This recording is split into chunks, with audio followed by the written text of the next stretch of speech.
So could you talk a little bit about how you came to Mormon studies? Yeah, so I was born actually on the Mormon Trail in Casper, Wyoming, and so my parents lived on the mountain when I was a youngster, and were kind of back to the land homesteaders. But their marriage didn't last, and my mom and I moved to town. And there was actually a family of a Mormon family that lived across the street. And during this really tumultuous time in my own life, I would go over to their house and play and eat, and they always had a play setting set for Max and never needed to ask permission. And so really early on in my life, that kind of endeared me to especially the Mormon family life and family culture. I also use that story often to tell when I'm asked, why aren't you a Mormon? You know so much about Mormonism. What happened? Why haven't you converted? And so that's in some ways, I'm not a Mormon but story. But another kind of source, so that's kind of a personal biographical reason that got me interested in Mormonism. There's a literary reason, and John D. Fitzgerald's classic early reader books called the Great Brain series, which takes place in southern Utah around the turn of the 20th century, were just really, really important to me when I was first learning to read. And those are amazing books in some ways because they're set in southern Utah at the turn of the century, so there's so many markers of Mormonism, talk of ZCMI, talk of Lamanites, talk of the frontier. But what's really interesting is that family is, the narrator's family are outsiders. They're Catholics in this predominantly Mormon community. So for me, I was able to kind of read myself into those books. And even though they're really intimate with all their playmates, their Mormon playmates and the Mormon culture, they're still outsiders and observing a Mormon life. And so that was really, really important to me as I was growing up and becoming a reader. And that makes sense. It's reflected in what you've produced in Race and the Making of the Mormon People, and the importance of literacy and writing to constructions of race and religion. Yeah. Thank you. So as those of us in Mormon studies know, there's a strong dynamic of insider-outsiderness, whether that be Mormonism in the United States or outside of the United States, or in a religion or not in a religion. Do you have any thoughts now that you've become a Mormon studies scholar about that dynamic and your own experience with it? So one thing that I think is particularly true about Mormons is that they remain, and because of their historical experience, right? They've been persecuted and ridiculed and attacked both by everyday Americans, but also the American government. And so even today, Mormons still remain in a lot of ways wedded to that understanding as a persecuted, isolated religious minority.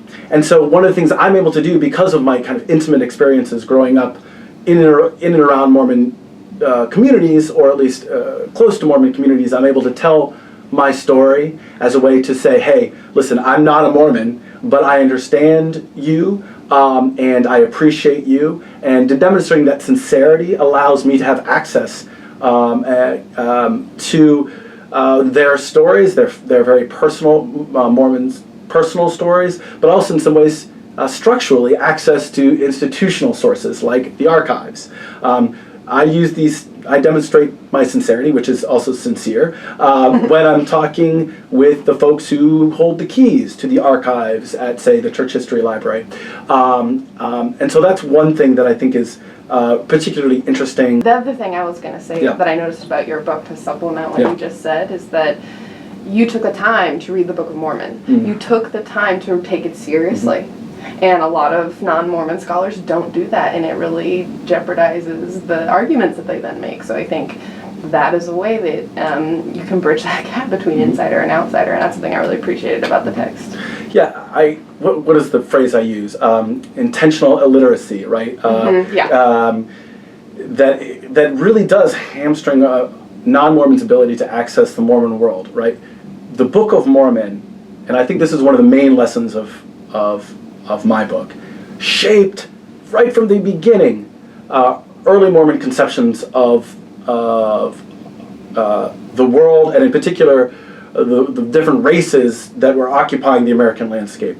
How do people relate to one another? How are people relating to each other? The politics of the era. Let's not forget, Book of Mormon is published in 1830, the same year as the Indian Removal Act, right? And so early Mormons and their theologies, which are richly directly influenced by the Book of Mormon, are working at complete cross currents with the policies of the federal government of the day. And so we often forget, because of Mormonism's well-earned history of racial exclusion, but more in particular with people of African descent, but Native Americans do fit into this in some ways, and Mormonism's well-earned connection with whiteness, as we were talking about before, we forget how radical the Book of Mormon was in presenting a theology that worked to or claimed to upend and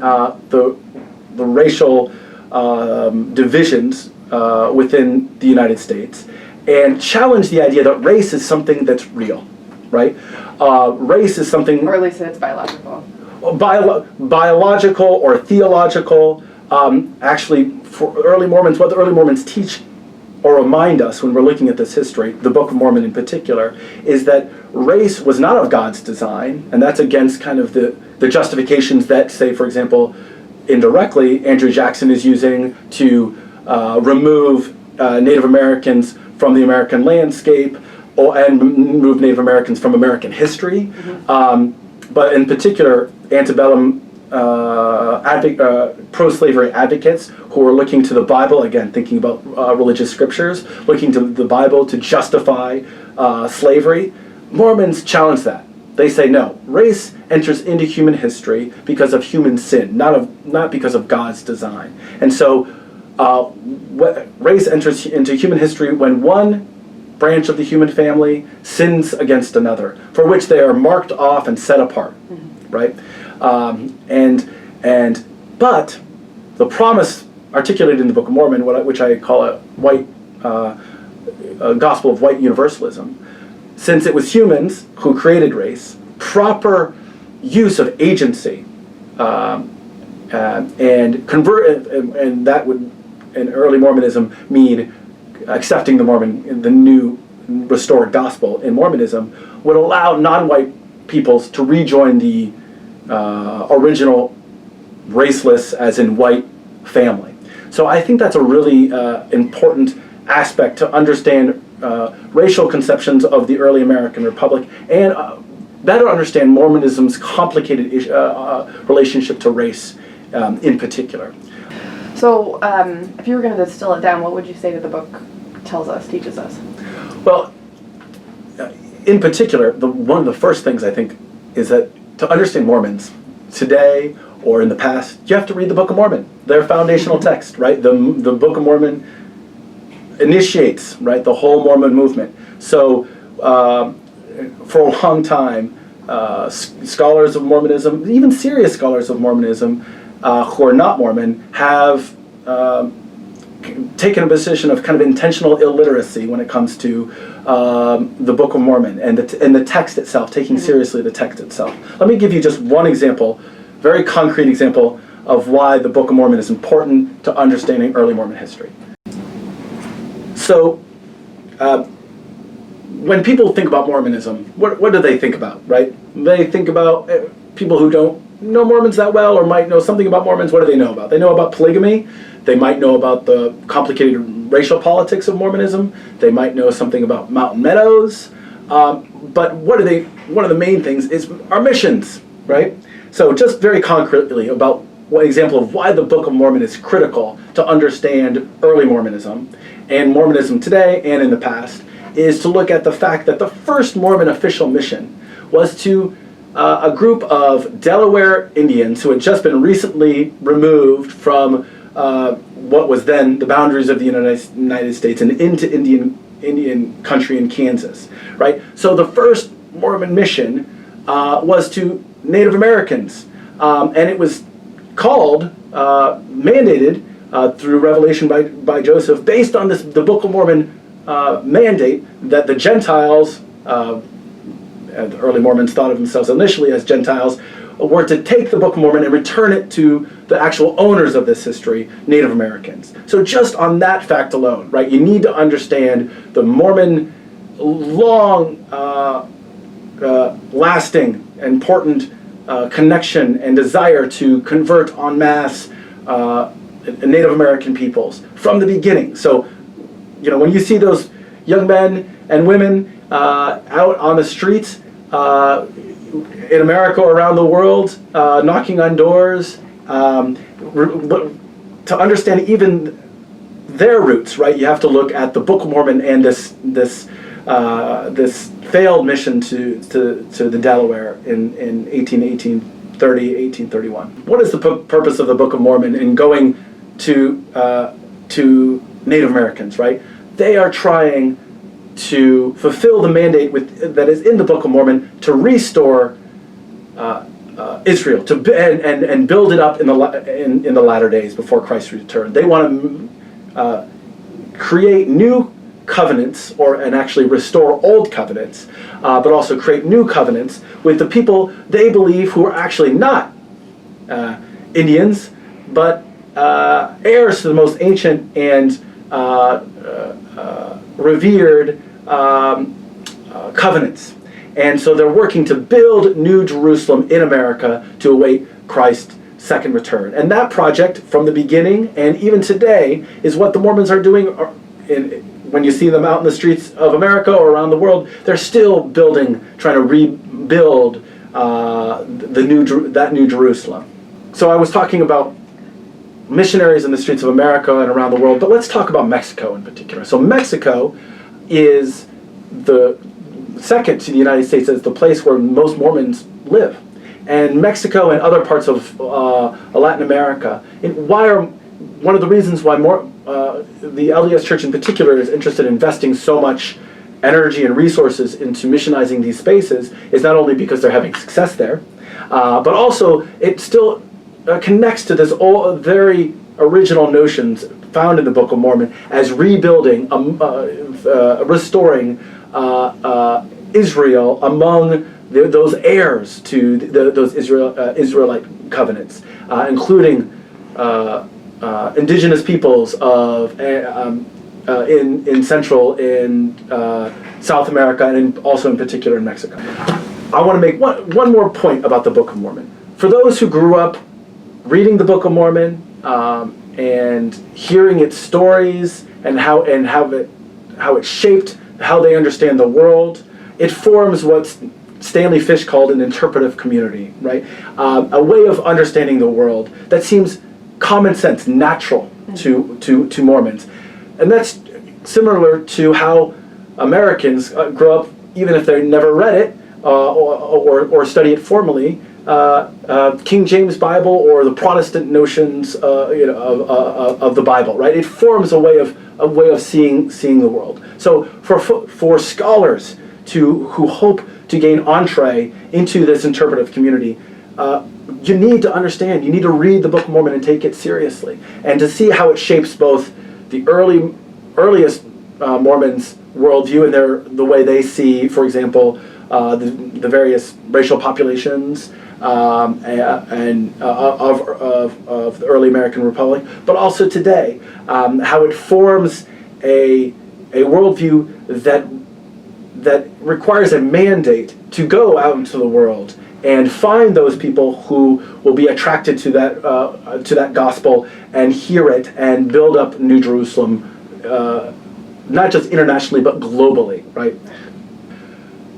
So often when scholars think about the relationship between sacred scriptures and history, say for example the history of slavery in the United States and history of exclusion in particular of people of African descent, scholars think we've read our racialized history into Scripture when Scripture actually has not much to say on the subject, right? The curses that are associated with people of African descent, the curse of Ham, the curse of Cain, don't actually include demarcations or mentions of that those curses manifest as skin color. Mm-hmm. Exactly.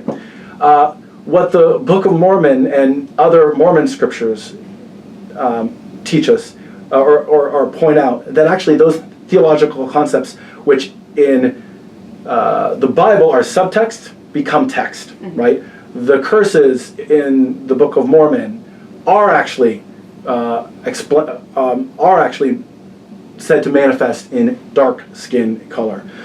Joseph Smith's translation of the Book of Genesis adds in his description, say for example of the curse of Cain, a explicit reference to skin color.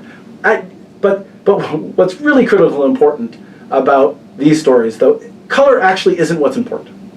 It's about stories, right? And so, for example, when the Mormons, again, speaking of the Book of Mormon, Book of Mormon's theology, when the early Mormons in the 1850s are heading outside of the boundaries of what becomes the United States and heading into the Pacific Islands and ordaining Hawaiians and Fijian folks from Fiji, various Polynesian peoples who are very, very dark-skinned, why are they able to justify including them in the allowing them to have access to the priesthood and not people of African descent? Because they're telling different stories about the origins of those people. They say those dark-skinned peoples, yes, belong to a cursed lineage, but they also belong to the most sacred of covenantal peoples, right? These ancient Israelites who have, according to the Book of Mormon, left Israel and then populated the Americas and then into the Pacific Islands. That's not the case for people of African descent, according to Mormons, right? It's really important, and people forget this, because we often in America think of color as dark skin as black, and that dark skin as African. People of African descent aren't in the Book of Mormon, right? We've read often Africans into the Book of Mormon because Americans have this association between color and people of African descent. They're actually not in the Book of Mormon at all. But Mormons were telling a story that wasn't just the Mormon story, about the origins of people of African descent as belonging to this particular, as favored as the ancient Israelites are. People of African descent are considered the least favored of lineages and set apart indefinitely for exclusion into this sacred community. 2 points about race and Mormonism. First, again, it's not about color, it's about stories.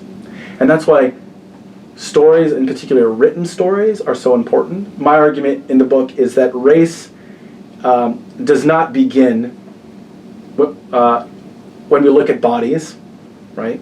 The story of race. The story of race begins when we read and write sacred scriptures, right? So race begins on the page, and then it is written onto bodies or read onto bodies. I think that's a really important aspect of race and Mormonism, and that point about race and Mormonism relates to a broader point about race in America and even race in America today. We have forgotten the theological origins of race as a category of division and unity in American history. When I hear racist politicians talk about inner cities as places of violence, of poverty, of crime, clearly those that's code for race, and actually code in particular for people of African descent. And despite the evidence to the contrary, right, that actually in many of these spaces crime is decreasing, they're increasingly safe spaces. I think it's fair to think that these politicians are being cynical, that they're pointing to and throwing red meat to their base by pointing to these inner cities as places of crime and wickedness as a way to increase the fear of these places, and then therefore a need to control them. Right? I think that cynical view is fair, but I think it's actually more insidious than that. I actually think when Jeff Sessions, Donald Trump, and a lot of other Americans actually think that black people are always wicked, right? They're essentially wicked. And I think that view of black people exists in their minds not as a space of kind of reason, right? Because reason tells a very different story. It exists in a place of faith. And we have forgotten, perhaps even they have forgotten, the origins of those ideas of black people as wicked. And those origins are theological. It's those stories that early Americans told, Americans of the early American Republic told to justify slavery, exclusion of people of African descent from churches, from other communities, that then were used to justify Jim Crow, etc. Right? It's a secularized version of those theological stories, and I think it's really, really important for us to challenge those ideas of blackness as equating to wickedness. I think we need to actually remember the origins and to see them as rebuild as a scholarly and a political project, rebuild the origins, re-articulate the origins of those theologies, right, that have become secularized, of black equaling wicked. And that is, I think, the first step to unseat, right, from the minds of Americans, this idea that black equals wicked. I think perhaps the most important contribution I hope my book is doing is recentering non-white Mormons' writing projects in the narrative and demonstrating how non-white Mormons wrote themselves into these sacred narratives, claiming their place among the prophets and pioneers that really mark membership in the early Mormon community, right? Even though they were excluded both from the community itself and also the sacred narratives that white Mormons were writing down, both individually and institutionally, these non-white Mormons understood that writing was a way they could write themselves into that sacred Mormon history, even if they were excluded. So we remember not just the winners in these stories, right? And the kind of the winners of telling these stories are white Mormons who control the means of production of history, right? The printing press, the archives. Non-white Mormons understood the power of literacy and setting down their own sacred paths and wrote their own stories. And the best example, the clearest example for that is the story of Jane Manning James. And really her project to articulate her membership in this Mormon community that when she joined it, more or less wanted to have her as a member, but by the time she died, clearly did not want to have her as a member. She understood that if she were able to write herself into this story, she could remain. She could argue for her place within it. Thinking about Jane a little bit more, Jane Manning James, where does she learn about the importance of literacy, in particular for Mormons? There are many, many examples of it, right? Precedents. The Book of Mormon narrators who write down these sacred histories so that they can be remembered in future generations. She learns it from Revelation, right? One of the first revelations given at the church's founding, on the day of the church's founding, was, "Let there be a record kept among you," which is a commandment both for the institution to keep its own sacred record of events, to understand, basically to narrate God's favor within, to see God's favor within their history, but also individuals to see God's favor and Heavenly Father's opportunities for growth and as they struggle to become Mormon people and a community. She learned. She understood those precedents and that idea that writing down, setting down a sacred past was so very Mormon. And one of the ways she demonstrated how very Mormon she was, despite how the church leaders and maybe even her neighbors looked to her and looked at her body, right, as not Mormon, fundamentally not Mormon, because her body told a story of of racial exclusion, the history, a different history that she could not be because she's black, a member of the sacred community. She wrote down the story, her Mormon story, that demonstrated her membership, right? She tells the story about how she treks from Connecticut to join Joseph Smith and the Smith family in Nauvoo. She describes her intimate relationship with the Smith family in the Nauvoo mansion. The fact that Lucy Mack Smith allows her to hold the Urim and Thummim, the sacred translation tools that Joseph Smith used to translate the Book of Mormon. She talks about doing the laundry and of Joseph Smith's dirty temple robes, and speaks about what, even though she's not allowed to go into the temple herself, she speaks about knowing what's going on in the temple. She's an early witness to polygamy, right? In the Nauvoo Mansion house. She speaks about how the Partridge sisters and the Lawrence sisters were excited to be Joseph Smith's secret plural wives. And then she is an 1847er, right? The storied generation of Mormons who first enter the Salt Lake Valley and go, as she says, not guided by maps or on footpaths that had been trodden before, but by faith that guided them to the Salt Lake Valley. And then she raises a large Mormon family in the Salt Lake Valley and remains a tithe-paying faithful Mormon until her death in 1908. So she understands that by articulating how very Mormon her story is, despite her blackness, she has proven that she belongs in the sacred Mormon community. In some ways, it's interesting to think about how Jane Manning James, after she dies in 1908, is purposely forgotten by the institutional church until the day of the revelation, or the week of the 1978 revelation is announced in June 1978, right? This is the 40th anniversary of what is now canonized as Declaration 2, which the revelation that ended the ban on people of African descent being men being priesthood holders and access to the temple.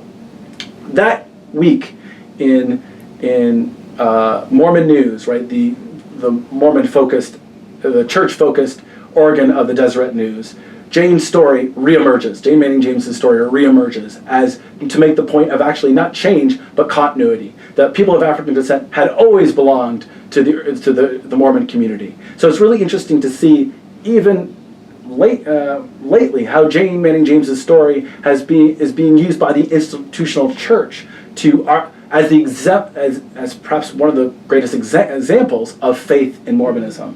And that's a problematic history, right? Jane Manning James, when she wrote her autobiography, and when she was writing her letters to the church presidents, arguing,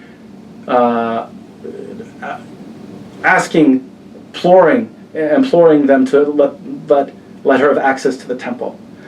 She was not arguing for them to change the policy or change the way they saw people of African descent. She was asking for an exception, right? That she was an exceptional story, right? Or exceptional case.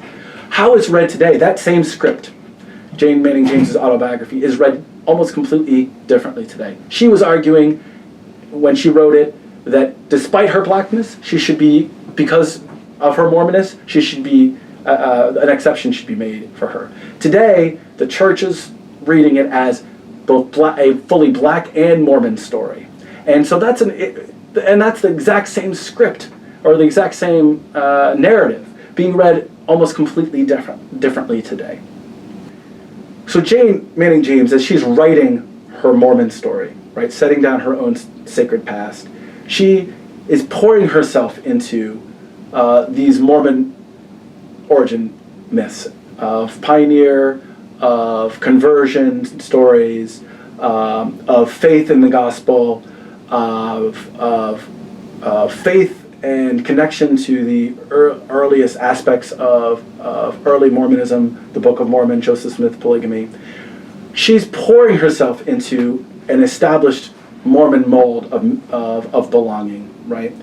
And And she's doing so.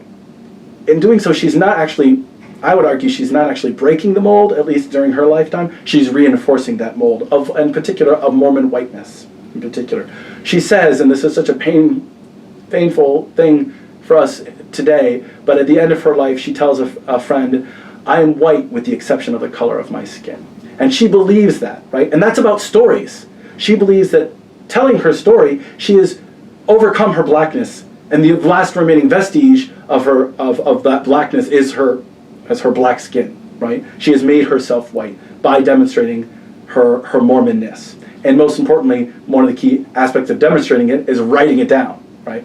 But today, what's really interesting is that mold in which Janie Manning James poured herself, the mold itself is being broken, and Jane Manning James is emerging as, in particular, as kind of the